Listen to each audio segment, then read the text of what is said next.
When we're presented with a number of options that we need to make a decision about, a choice of, it came up recently where a student had a number of options that they could choose in terms of mastering.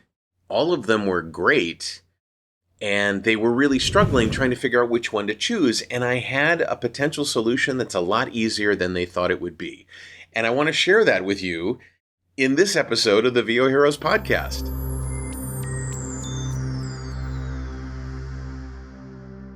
So my student wrote me and he said, okay, I'm mastering my podcast episodes and I'm mastering my audiobook work, and I'm wondering, is Audio Cupcake still the right thing to use? Should I use Levelator and Audacity and peak normalization there? Should I use my podcast platform? He was using Libsyn. Should I switch podcast platforms? And what occurred to me and what I wrote back to him was, any of these are excellent.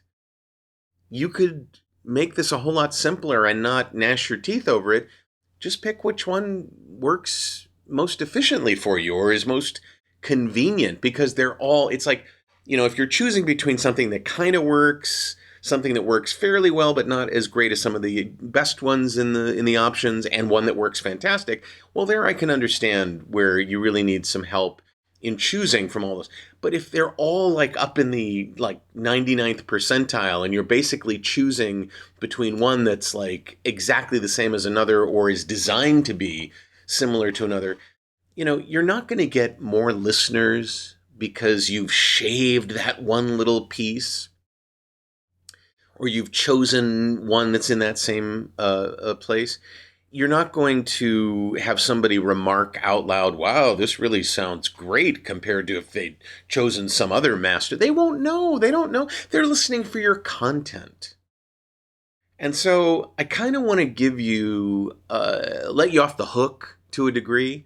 When you've got 2, 3, 4 really great options, the way to go about this is, how does it fit within your process? What's the most lovely to work with? What's the easiest? What keeps you moving fastest? And I had a real joy, a real advantage when it came to Audio Cupcake, which is what I told him I think you should use, in that it was designed specifically to work within the structure that I teach. And so he was already using Audacity, and he was already, doing his editing with the stair-step method and stuff. And Audio Cupcake fits in perfectly with that. He could have also easily just used Libsyn's process of mastering. They have one, so does Buzzsprout, which is what I use. I think they call it Magic Audio. I don't use it. I use Audio Cupcake.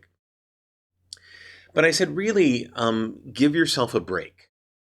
Choose one that works and works well. You might try them all and then see which one fits in best for you.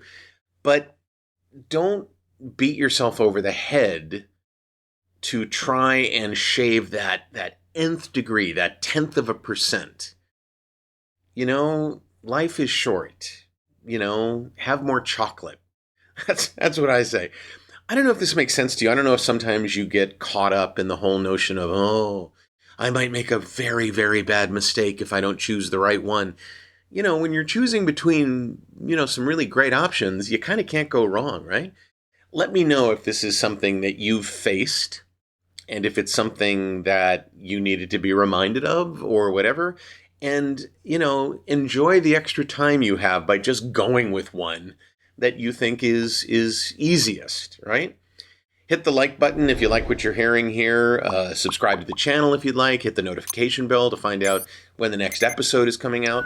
If you have questions, or if you want to forward this to another actor or voice talent that you think might benefit from this, go ahead and do so. The link is in the browser address bar above you. I'd be thrilled if you'd do that. I'm David H. Lawrence the 17th. I thank you so much for watching and for listening, and I will see you in the next episode of the VO Heroes podcast.